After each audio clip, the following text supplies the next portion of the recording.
بسم الله الرحمن الرحيم رب اجعل لي مقيم الصلاة ومن ذريتي ربنا وتقبل دعاء ربنا اغفر لي ولوالدي وللمؤمنين يوم يقوم الحساب رب اجعل لي مقيم الصلاة ومن ذريتي ربنا وتقبل دعاء ربنا اغفر لي ولوالدي وللمؤمنين يوم يقوم الحساب رب اجعل لي مقيم الصلاة ومن ذريتي ربنا وتقبل دعاء ربنا اغفر لي ولوالدي وللمؤمنين يوم يقوم الحساب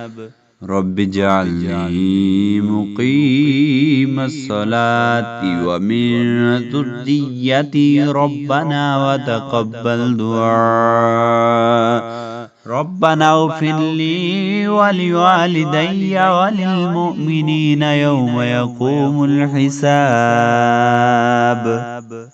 رب اجعل لي مقيم الصلاة ومن ذريتي ربنا وتقبل دعاء ربنا اغفر لي ولوالدي وللمؤمنين يوم يقوم الحساب رب اجعل لي مقيم الصلاة ومن ذريتي ربنا وتقبل دعاء ربنا اغفر لي ولوالدي وللمؤمنين يوم يقوم الحساب رب اجعل لي مقيم الصلاة ومن ذريتي ربنا وتقبل دعاء ربنا اغفر لي ولوالدي وللمؤمنين يوم يقوم الحساب